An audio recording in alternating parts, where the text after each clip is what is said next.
앞으로 한 달이 지나면 28살이 된다. 어려운 가정 형편 때문에 중학교 시절부터 아르바이트를 하면서 살아왔고 나보다는 가족을 먼저 생각하며 살아왔다. 가정을 책임져야 할 아빠는 도박에 중독되어 모든 것을 잃고 빚만 남긴 채 돌아가셨다. 엄마는 지금도 힘든 식당 일을 하러 다니고 누나는 일을 하면서 결혼을 준비하고 있는 상황에서 내가 지금 호주에 가는 것 자체가 어떻게 보면 무리였지만 이번만큼은 정말 나 자신을 위해서 그리고 내 인생을 위해서 호주 5월에 도전하기로 결심하고 준비하게 되었다. 나의 27년간의 이야기는 이렇게 흘러간다. 아버지의 도박 중독으로 정말 가난하고 힘들었던 내 어린 시절. 난 중학교 3학년 때부터 아르바이트를 시작했다. 친했던 형이 하던 세탁소 알바였는데 그 형이 그만두면서 나를 추천해줬고 그렇게 일을 시작하게 되었다. 160cm를 조금 넘는 키였던 나는 옷 배달을 하기에는 작은 키였다. 가끔 긴 옷을 배달할 때면 옷이 바닥에 끌렸고 세탁소 주인 아저씨에게 여러 번 꾸중도 들었다. 하지만 어려운 형편에 열심히 사는 내가 기특했는지 주급으로 35,000원을 받았는데 가끔 5,000원을 더 주시면서 맛있는 거 사 먹으라고 하셨던 우리 세탁소 사장님. 그땐 잘 몰랐지만 지금 어른이 되어보니 그 아저씨의 마음을 조금은 이해할 수 있을 것 같다. 고등학교에 올라가면서 키가 컸고 배달 일에 익숙해졌다. 오랫동안 배달 일을 하다 보니 강한 팔목 힘도 갖게 되었다. 하지만 공부는 적성에 맞지 않아 하지 않았고 35,000원을 약 2년간 받으면서 나를 위해 썼던 기억이 잘 나지 않는다. 어렸을 때 다들 가지고 싶어하던 나이키 같은 신발이라든지 자전거라든지 어려운 형편에 생각조차 나지 않았다. 오늘은 어떤 것을 살까? 쌀을 살까? 라면을 살까? 과자를 살까? 어린 학생이 생각하지 않아도 될 것들을 생각했었다. 집에서 세탁소까지 약 2km 정도 됐던 것 같은데 매일 전력 질주로 뛰어다니다 보니 폐활량이 좋아졌고 그래서인지 지금도 오래 달리기는 꽤 잘하는 편이다. 난 공부를 못하는 편이었다. 암기 과목은 그래도 꽤 잘했던 것으로 기억하는데 수학, 영어, 과학 이런 과목들은 항상 30점에서 40점대를 맴돌았다. 시험 공부는 시험 전날 10시간씩 벼락치기로 했었다. 성적도 되지 않았지만 단칸방 쪼들리는 생활에 내가 대학에 간다는 것은 사치였다. 어차피 성적 때문에 갈 곳이 별로 없었겠지만 말이다. 그냥 그때는 졸업 후에 취업을 해서 돈을 벌고 싶었다. 공고에 지원해서 진학했고 그곳은 새로운 세계였다. 수업 도중에 잠을 자도 크게 혼나지 않았고 다들 공부를 안 하는 분위기였다. 자랑같이 들릴 수 있지만 고1 첫 번째 중간고사에서 반에서 3등을 했다. 하루 전에 10시간 했던 것이 전부였다. 그 후 친구들과 함께 PC게임의 세계에 발을 내밀었다. 당시 컴퓨터가 너무 갖고 싶어서 없는 형편의 아빠를 졸라 180만원 정도에 육박하던 매직 스테이션을 구매했다. 게임하는 사람들 대부분은 해봤다는 리니지라는 게임을 했다. 학교가 끝나고 게임하다가 세탁소 가서 아르바이트하고 또 와서 다시 게임하고 새벽 3시에 자고 이런 생활을 고등학교 졸업 전까지 반복했던 것 같다. 그래도 게임 안에서 약간의 노동을 해서 누나의 대학 등록금을 보태주었고 손빨래를 하던 엄마를 위해 세탁기도 구매했다. 2002년에 샀던 세탁기를 2022년까지 쓰다가 최근에서야 바꿨다. 좀 더 빨리 바꿨어야 했다. 약 2년 정도 게임을 하면서 한 400만원 정도의 돈을 벌었던 것 같은데 나를 위해 쓴 기억이 없는 것 같다. 엄마에게 돈을 주었다. 내 입으로 말하긴 좀 그렇지만 그래도 착한 아들이었던 것 같다. 시간은 흘러갔고 어느덧 고등학교를 졸업할 시기가 왔다. 충무로 쪽에 있는 인쇄회사에 취업을 했고 월급은 당시 70만원이었다. 아침 9시부터 저녁 8시 정도까지 일을 했다. 매킨토시 사용법을 배우고 인쇄물을 배달하는 일이었다. 일하다가 처음으로 코피도 쏟았다. 3개월간 200만원을 모아 엄마한테 주었다. 첫 사회생활을 하면서 돈 벌기가 정말 쉽지 않다는 것을 몸으로 느꼈다. 시간은 흘러 20살이 되었고 백화점에서 아르바이트를 하게 되었다. 이곳에서 정말 좋은 사람들을 만나게 되었고 오랜 시간 연락을 하며 지내다 호주를 다녀온 뒤로는 연락을 거의 하지 않게 된 것 같다. 그래도 이곳에서 일하면서 사회를 경험했고 인연이 참 소중하다는 것을 느낀 것 같다. 군대 가기 전 나를 위해 송별회도 해주었고 눈물이 없는 편인 나는 끝내 그날 눈물을 흘리고 말았다. 참 순수했던 시절이었던 것 같다. 2005년 아주 무더운 여름 어느 날, 이등병이었던 나는 운동장에서 전우들과 축구를 하고 있었다. 열심히 뛰고 있는데 병사 한 명이 내게 오더니 나를 데리고 중대장실로 데리고 갔다.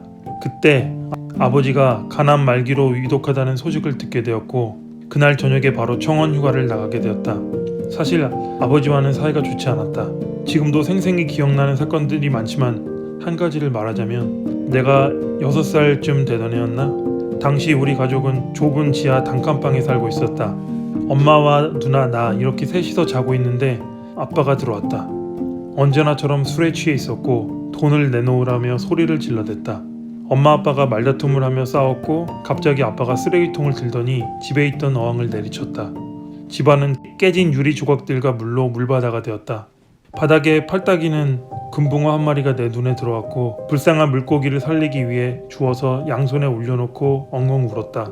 엄마는 나와 누나가 혹시나 다칠까봐 유리 조각을 쓸어 담았고, 아빠는 그런 엄마에게 폭력을 휘둘렀다. 엄마가 너무 불쌍했고 아빠가 너무 무서웠다. 아직도 기억나는 것을 보면 어린 나에게 이 사건은 정말 큰 충격이었던 것 같다. 초등학교, 중학교 시절 내내 이런 아빠의 행패는 계속되었고, 하루하루가 무섭고 고통스러웠다. 그럴 때마다 엄마는 자기 한 몸 눕기도 힘든 아주 좁은 부엌에서 우리들 몰래 흐느끼며 울었고, 나는 엄마의 울음소리를 들으며 이불 속에 들어가 베개를 입에 물고 엉엉 울었다.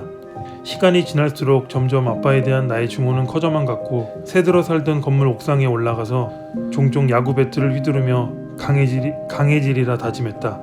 나는 절대 아빠처럼 되지 않을 거야. 나중에 커서 꼭 복수하고 말겠어. 야구 배트를 휘두르며 복수를 다짐했었다. 나는 겁이 많은 사람인데 어린 내가 이런 행동을 했다는 것은 그 당시 누구에게도 기댈 곳이 없어 혼자 이런 상황들을 이겨내려 했던 것 같다. 어린 시절 기억 때문인지 난 담배도 피지 않고 술도 거의 마시지 않는다. 그리고 절대 내 가족에게 폭력은 하지 않을 것이라는 생각을 가지고 있고, 죽기 전까지 내 신념은 지킬 것이다. 그런 아빠를 만나러 가라며 군대에서 휴가를 줬다. 아빠가 정말 미웠다. 증오했다. 다신 아빠라고 부르지 않겠다고 맹세했었다. 내가 고등학생이 되고 덩치가 커져서 아빠가 행패를 부릴 때마다 힘으로 강력하게 맞대응했는데, 아빠는 이때 내가 커서 함부로 대할 수 없다는 것을 느꼈는지도 모른다. 그 후에 아빠는 집에서 나가 우리와 따로 살았고, 군 입대 전에 아빠가 만나자는 부탁을 해서 한번 만난 적이 있었다.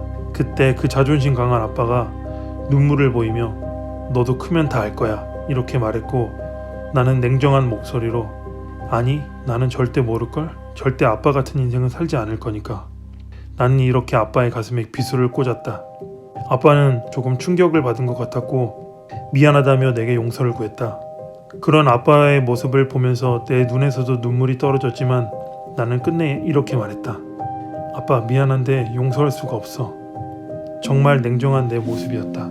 군복을 입고 아빠가 있는 곳으로 가게 되었고, 그곳에서 아빠를 보게 되었다. 의식이 거의 없는 상태였고 내 이름을 부정확한 발음으로 부르고 있었다. 그 모습을 보면서도 전혀 슬프지 않았다. 얼마의 시간이 지났을까? 갑자기 아빠가 덮고 있던 이불 위로 무언가가 뚝뚝 떨어졌다. 내 눈물이었다. 이 눈물은 도대체 무엇을 의미하는 걸까? 그토록 힘들었던 내 어린 시절이 생각나서? 아니면 눈앞에 죽어가고 있는 아빠에 대한 동정심인가? 난 혼란스러웠고 그냥 그렇게 눈물을 흘렸다. 시간은 흘렀고 아빠와 나 단둘이 있게 되었다. 나는 아빠의 귀에다가 조용한 목소리로 내가 이제 용서할게, 편히 가 라고 말을 했고, 내게서 그토록 원하던 말을 들었는지 아빠는 조금 뒤 다시는 뜨지 못할 눈을 감았다. 내게서 용서를 받지 못한 것이 그토록 한이 되어 가지 못한 것이었을까? 어렸을 때는 정말 원망도 증오도 많이 했지만 인생은 이렇게 허무한 것이었다. 나는 이렇게 내 하나뿐인 아버지를 하늘로 보내게 되었고 조금은 더 성숙해졌다. 23살 군대를 전역하고 전부터 꿈꾸던 마술사가 되기 위해서 이벤트 회사에 취업을 했다. 고등학교 때 마술에 관심을 갖고 독학으로 마술을 배웠는데 이것을 취미가 아닌 직업으로 하기로 결심했다. 6개월간 키다리 타는 것을 배우고 풍선을 불고 분장을 하고 전국을 다니며 공연을 했다. 하지만 현실은 냉정했다. 가난했던 나에게 당장에 돈이 급했다. 여자친구도 사귀고 싶었지만 자신감도 없었고 여유도 없었다. 그리고 스스로 노력하지 않는 나 자신에게 실망했고 그렇게 그 회사를 그만두고 방황하는 시기를 보냈다. 진로를 선택하지 못해 이런저런 알바를 하면서 시간을 보냈고 시간은 그렇게 의미 없이 흘러갔다. 23살 7월경에 영화 한 편을 보게 되었다. Catch Me If You Can이라는 디카프리오 주연의 실화 영화였는데 영화 속에서 디카프리오는 거짓과 사기만 치는 인물로 나온다. 근데 그에게 단 한 가지 진짜였던 것이 있었는데 바로 그가 2주 정도 공부를 해서 사법고시를 패스했던 것이었다. 내게는 충격이었고 나도 할 수 있다는 생각으로 수능에 도전하기로 마음먹었다. 내 지식과 집중력으로는 공부하기는 쉽지 않았고 공부하는 습관도 없었다. 몇 번을 포기할까 생각도 했지만 그냥 버텼다. 어릴 적 미술학원 등 몇 번 다녔던 것으로 기억하는데 그 이후로는 형편이 어려워 학원은 다녀본 기억이 없다. 항상 그래왔듯이 혼자 했고 무조건 외웠다. 결과는 처참했다. 다행히 실업계 전형 암기 과목 중 하나에 1등급을 하나 받아서 서울권 전문대 야간에 합격했다. 26살 대학교 입학. 4번의 학자금 대출을 받고 힘겹게 졸업했지만 남는 것은 없었다. 새벽부터 오후까지 카지노에서 알바를 했고 오후에는 학교에 다니는 것을 반복했다. 과제를 소홀히 했고 과 학생들과 어울려 놀기만 했다. 체력적으로 힘든 과정이 반복되었고 돈은 모이지 않고 사라지기만 했다.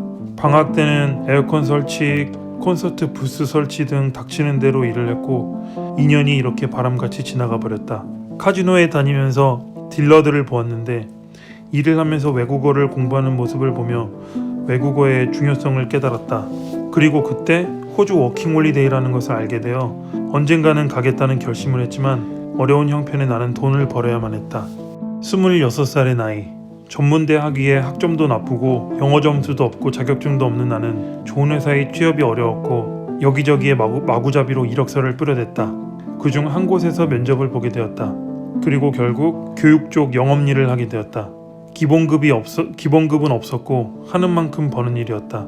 수학, 영어도 못하는 내가 학부모 집에 찾아가 공부의 중요성을 설명했다. 자신감 있게 말하니 믿어주는 것 같았다. 20명 정도 중에 16명 정도가 3달을 못 버티는 영업부서에서 9개월을 버텼다. 일을 하면서 좋은 성과도 내어 시상식에도 나가보았다. 하지만 결국 미래가 보이지 않는 일이라 생각했다. 그리고는 그만두었다. 또다시 내게 슬럼프가 왔다. 의미 없는 시간을 보냈다는 생각이 나를 더욱 괴롭혔다. 나를 위로해줄 무언가를 찾으려 도서관으로 향했다. 이때 내 나이 27살이었다.